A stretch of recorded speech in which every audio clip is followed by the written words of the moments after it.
Have you ever wondered what the secret is to raising confident, resilient kids who are achievers? How would you create a parenting plan to accomplish this? I have an expert here with me who has written a book on this topic, and he will share some tips with us in just a moment, so don't go anywhere. Welcome to the Fatherhood Challenge, a movement to awaken and inspire fathers everywhere to take great pride in their role and to challenge society to understand how important fathers are to the stability and culture of their family's environment. Now, here's your host, Jonathan Guerrero. Greetings, everyone. Thank you so much for joining me. My guest is an author of 4 books, including the one that we're here to talk about, 4 Lessons from My 3 Sons, How You Can Raise Resilient Kids. This book explains how the author's parenting techniques helped to propel his sons into the U.S. Naval Academy, Williams College, and West Point, and beyond. Jeff, thank you so much for being on the Fatherhood Challenge. Hey, Jonathan, it's a privilege to be with you, my friend. I have to know, what is your favorite dad joke? My 5-year-old kid is checking in at a lacrosse camp. You know, he's in a line with kids, and he gets to the front, and they're getting the vital information for each kid. And so the guy says, you know, what's your address? And then he says, when is your birthday? And my kid looks at him and he says, every year. That is awesome. Thank you, my man. Well, let's jump right into it. There is a lot of information in your book. I also know that you've had an amazing career with adventures that many could only dream of. How did this journey happen? Well, Jonathan, you know, every dad, and they're all listening to this, you know, they see the progression of their kids from the time 3 hours after they're born and they're holding them all the way to 2 to 4 to 6 to 16. And I was on that progression. And when the last kid left for college, the last kid went to West Point, and I had dropped him off at West Point, and I had driven home, and I was sitting outside in my backyard. And my first thought was, now what am I going to do? Because heretofore, I'd had all these days and weekends full of things to do with my sons, athletic events, school events, just horsing around. And suddenly there was nobody. And so sitting out there, I thought, well, you know, these guys have kind of performed, you know, pretty well. The eldest went to Williams College and then went to the Navy, Officer Candidate School. The middle kid had just finished at the Naval Academy. And then this kid was up there at West Point for a summer of getting beat down. And I thought, now what are the lessons to be learned from this? Literally the lessons. And I thought, I have 4 lessons here on how these kids were raised, and I'm going to put them in book form, and it's going to be short and hard and fast and funny. And that's how the book evolved and eventually, you know, was published and came out. And it's 40 minutes of a 40-minute read. It's not some coffee table anchor, you know, 350 pages of gibberish. But the genesis was, I've got these kids, they're all gone now. What did I learn? What did we learn? As a dad, what are some of your biggest wins or successes with your kids? And what are you the most proud of? Oh, great question. Again, you know, all dads have that question at some point. The biggest success is that today they're all satisfied. And yesterday they were all satisfied. And when they were 14, they were satisfied. These were kids who there wasn't a lot of anxiety or worry. They undertook things pretty diligently and mostly succeeded. And that's the long game in parenting. You know, a kid that along the stages of life is satisfied, is joyful, you know, spiritually happy, accomplished. So it's the success is having that kid who over that long game, that long period of time, is a pretty good-natured, confident, easygoing child. And then, of course, adolescent and then young man or young woman. The kid has a sense of his place or her place in the world. That there's just a rock solid presence that they maintain, whether they're around their peers, their parents, strangers, adults, whomever. And it goes to the confidence angle as well too. That life seems to flow along for that kid in that, you know, very easygoing fashion, and that ups and downs, and everyone hits a wall in life. All kids hit it. Some kids hit it more frequently than others.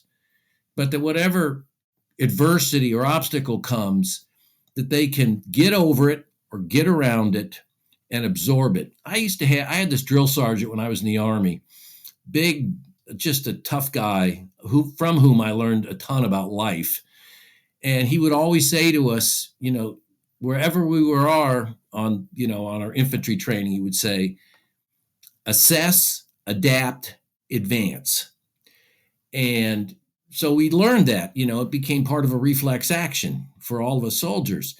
That's the that's the mindset I tried to build in, I worked on building into the kids so that they had that presence of mind that they could meet any challenge. And even if they got 90%, down the field, 90 yards down the field, felt calm and confident in addressing it. There are two components to every man that makes a man stable. One is knowing his identity, and the other one is knowing his purpose. And the identity is broken up into two components. One is a generational component, knowing who you are from a standpoint of where you come from, like your dad, your grandfather, your great grandfather. What were their struggles? Is there alcoholism in the family, generationally? And is that what you're up against? Knowing things like that, having information like that, that is part of your identity. Because if you know this information and it could be potentially in front of you, maybe immediately in front of you, or maybe at some point, you are prepared. You can prepare yourself and do something about it before it becomes a problem. The other side of you is your spiritual identity. And that is a huge part of your makeup of what makes you who you are. So that's why I found your point in the very beginning about knowing themselves spiritually, why that was so important. Yes. And I'd add to that, Jonathan, one of your earlier podcasts, you made this great point, and you just made it again. You were talking about a train and the generational identity, and you're in the engine, and the rest of your generations are behind you in those trains that you're dragging along with you. That generational identity is so key because you do learn things intuitively and materially from your fathers, your moms, your grandmothers, your grandfathers. I'm always perplexed today about hearing about kids who are, stressed out or who are uncertain and anxious. My dad at 15 years of age was working in a vanadium mine a mile beneath the surface of the Sierra Nevada mountains. At 18, he participated in the invasion of Okinawa, one of the biggest battles of World War II. At 19, he was patrolling the streets of Tokyo as part of the occupation force. He came home in 1946, having not seen his family in a year, and had to take care of his parents for 4 years, and ultimately made it to Los Angeles and was the oldest member of his graduating class at UCLA. His father never made it past 7th grade. So we're talking about strong men here. And my mom's experience was pretty much the same. There's a whole generation of people like that. And my dad's story is hardly remarkable for that fact. But that's that train. That's in that car that's right behind me, what my dad did and my mom did. So knowing that, you're able to kind of coalesce around the things that made them strong, and then you try to instill it in your kids. This gets into something we're going to talk about a little bit later on in this conversation, which is leaving a lasting legacy. And I think that's powerful, but you just dropped a really big hint to that. So the next question can be a very uncomfortable one. Sure. But I would encourage dads listening to answer this question for yourself and not to be scared of it. because if you dive headfirst into this next question, it will make you a stronger, powerful dad. And that question is, what are some of your biggest regrets or mistakes that you've made as a dad? And what did you learn from them, and how did they help you grow? Certainly. And, you got to acknowledge, you got the good and the bad. As I said it earlier, no one gets a free ride. I was Nope. never a perfect dad. There's no such thing as a perfect dad, just like there's no such thing as a perfect kid. My biggest mistake, and maybe it's universal in fatherhood, is that I thought that I knew my kids pretty well, but there were times that I did not. And in fact, in the book, Four Lessons for My Three Sons, there are at least 5 or 6 examples, self-deprecating, of when I made a mistake with my kids and I was, ashamed or humiliated. And it was the kid that was setting me right. I mean, one of the stories is I was riding this kid, the eldest kid, to run for this student body position at his school. And I kept riding him and riding him. And he's, finally one night when I was still nagging him, he turns to me and he says, "Dad, I know what I'm doing here." And, it was a shock. And I thought, Wow. you do, because you just came back at me pretty hard. And that's the way it's got to be sometimes. The dad's got to take that correction and the humiliation, I guess, that goes along with it, and say, "Wow, the kid is right. I don't know it all." And anyone who's vain enough to write a book about his parenting techniques has also got to be strong enough to take the heat when he's wrong. Were you a little bit proud of his answer, even a little bit? No, not really at the time. I just shut up. I thought, well, you're making a big mistake here, because the kid was, good on his feet. He was a popular kid at school. He was an athlete. He was, pretty sharp kid. And I thought, man, you're blowing this opportunity. But, if you're, any adults got to know when to say, "Hey, I'm in the wrong here." And it probably an hour later, I was thinking, okay, I got to back off on this because the kid knows what he's doing. And there's like in the last sections of the book, I'm taking, where we live in Washington, D.C. and in Bethesda, there are massive office buildings all over the place in D.C., and then right across the river in Virginia, throughout Montgomery County where we lived, Office Park, sometimes just 5 or 6 stories, DC, 13 stories, all over the place. We'd been in New York, etc. And, these big monster buildings, and they're full of steel and glass, and they're just absolutely soulless. And I wanted to make a point to him. And I said, hey guys, we're driving around past all these office buildings. Let me tell you about them.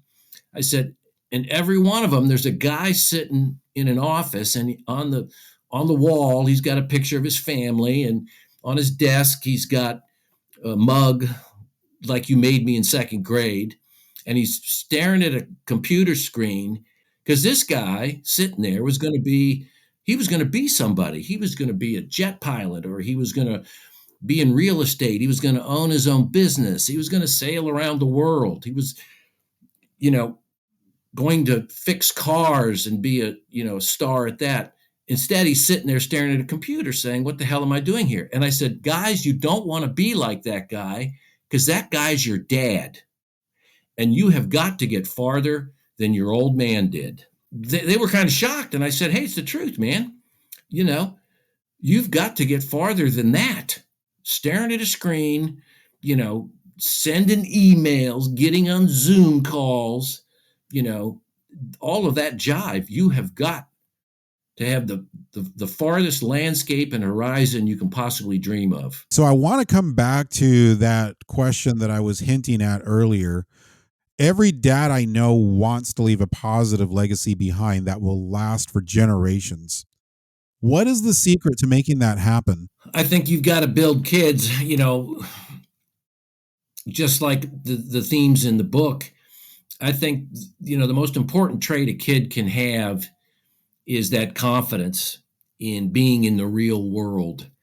And that confidence leads to accomplishments, because a kid that can walk through the world and take the pain and achieve the successes, that becomes a habit. It becomes a reflex for every aspect of their life. And as they grow older, the accomplishments, the achievements just grow in size and in magnitude. A kid can have a good lacrosse game at age 6, and then he's in college and he has the same kind of game.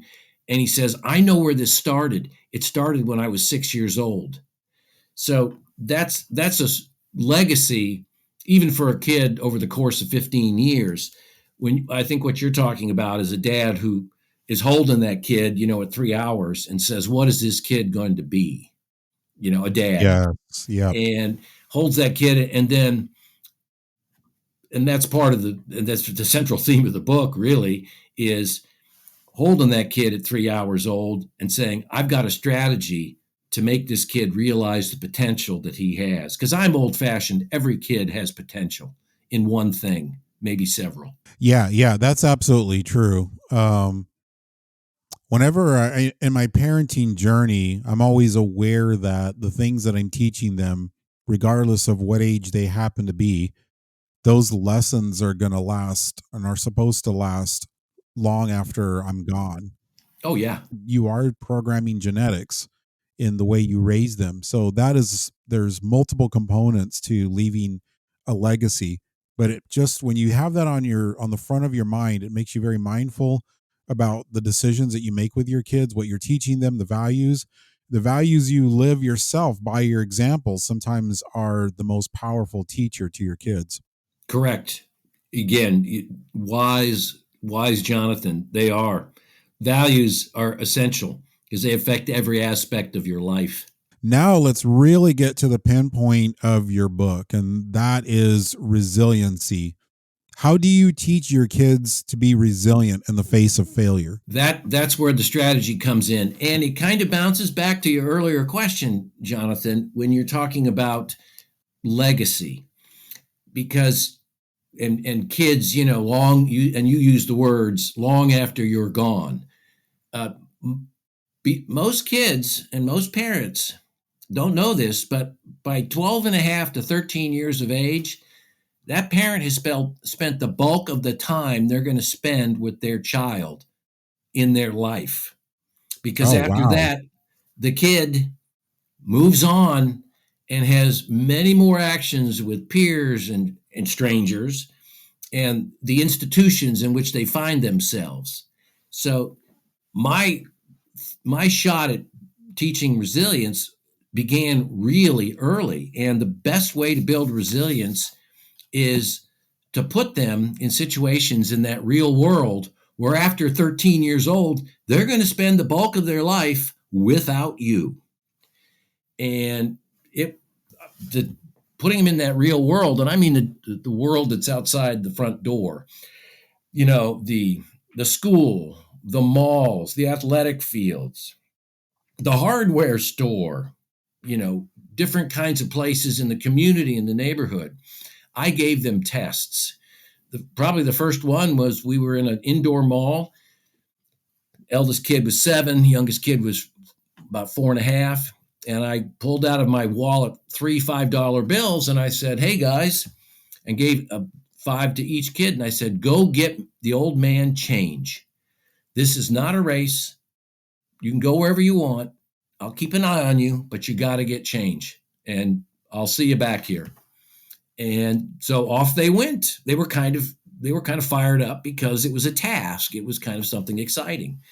And two of the kids struck out at the first place they went, and then one kid came back with 20 quarters.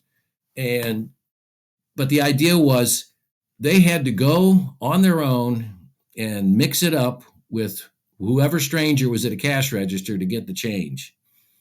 And we did this a lot in all different kinds of places. And then, of course, the tasks began to accelerate and graduate into tougher instances. Hey, kid, here's a $20 bill. Go into that sketchy 7-Eleven over there and get me Gatorade and Doritos and donuts and bring them back to the car.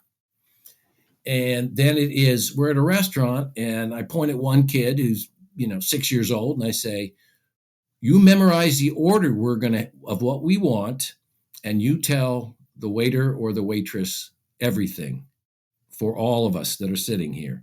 And then here's my ATM card. Go get the old man $300. Here's my passcode. And then we're at an airport, and I say, here's the material. Go get us boarding passes.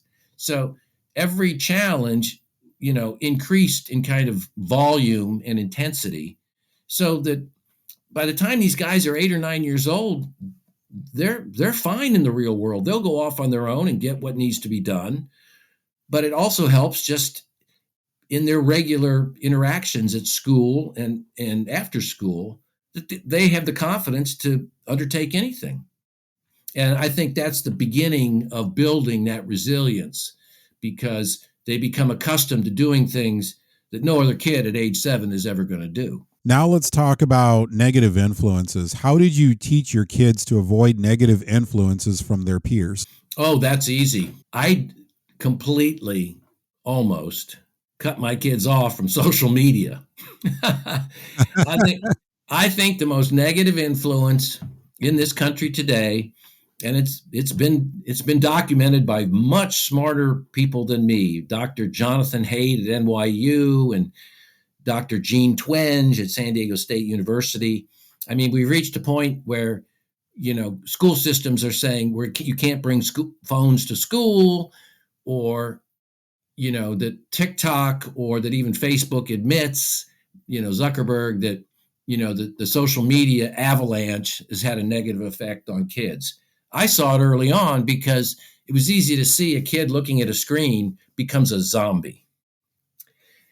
And the actual, statistical evidence is so there. An average kid today spends 8 hours and 49 minutes a day on a screen, a cell phone or an iPad. And that's outside of schoolwork.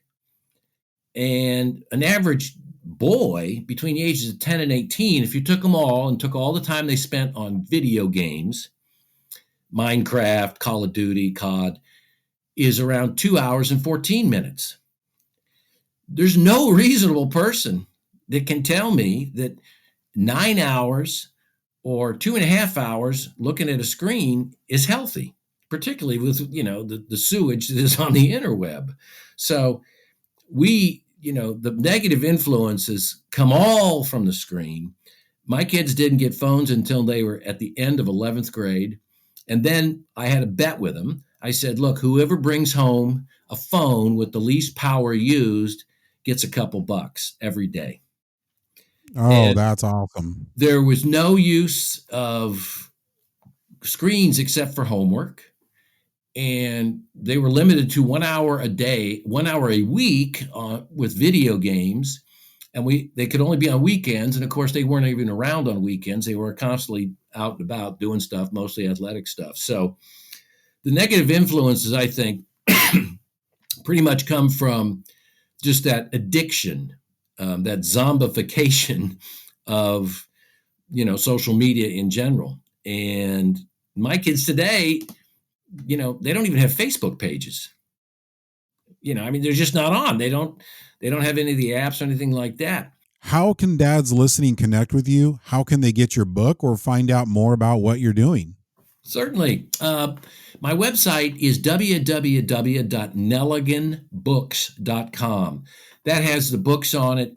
The one we've been speaking of, 4 Lessons from My 3 Sons.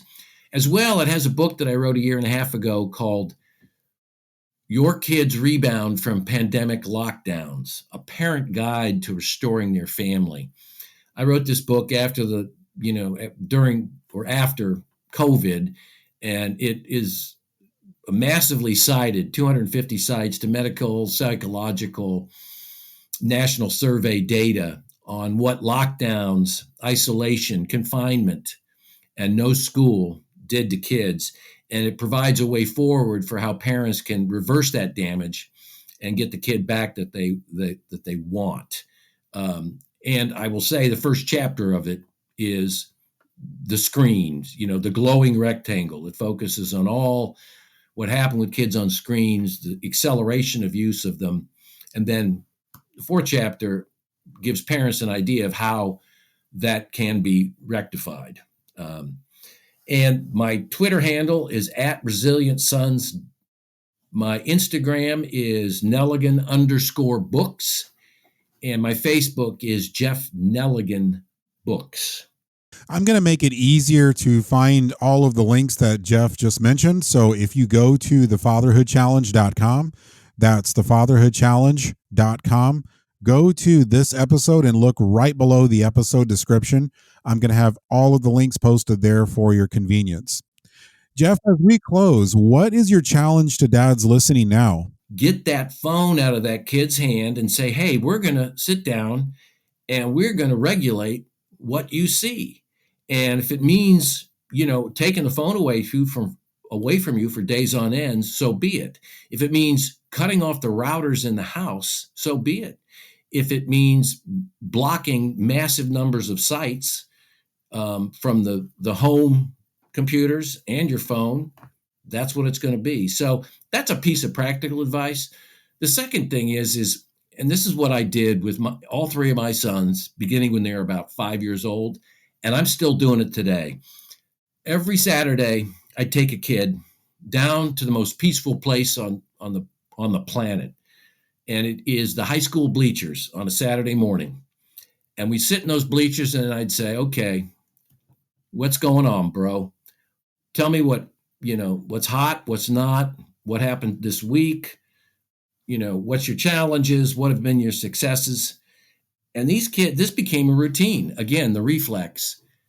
We would sit there and we'd have a half an hour talk about just what's going on. And then we'd go home and begin the weekend chores, the weekend games, everything else. I started this, all three kids, they knew on the Saturday, if it was their Saturday, hey, you got to talk to the old man here for an hour about what's going on. And it still goes on. My kids were home. All three of them were together for the first time in 5 years on Christmas. And the reason being because of military deployments all over the world always interrupted everyone being home at once. And where does the middle kid and I go on a Saturday morning? We go right down to the high school bleachers. It's 35 degrees outside. It's freezing. And we just talk for about 45 minutes about what's been going on since we, saw each other last. That's my second piece of advice. Again, practical advice to meet, as you say, that fatherhood challenge. Dads, get the book.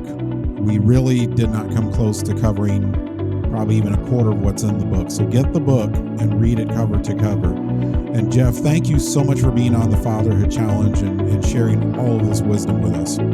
Hey, my pleasure and privilege, Jonathan. Thanks, man. Thank you for listening to this episode of the Fatherhood Challenge. If you would like to contact us, listen to other episodes, find any resource mentioned in this program, or find out more information about the Fatherhood Challenge, please visit thefatherhoodchallenge.com. That's thefatherhoodchallenge.com. I'd like to pause and thank our proud sponsor of the Fatherhood Challenge, Zencastr. If you've thought about podcasting before and realized that you need a lot of different tools and services, those days are over. With Zencastr's all-in-one podcast production platform, you can create your podcast all in one place and distribute to Spotify, Apple, and other major destinations. But the reason I personally use and trust them with the production of this syndicated radio program is their professional broadcast quality sound. There is no better time than now to start your podcast using Zencastr for all your needs. Go to zencastr.com/pricing and use my code FATHERHOOD and you'll get 30% off your first month of any Zencastr paid plan. I want you to have the same easy experiences I do for all my podcasting and content needs. It's time to share your story.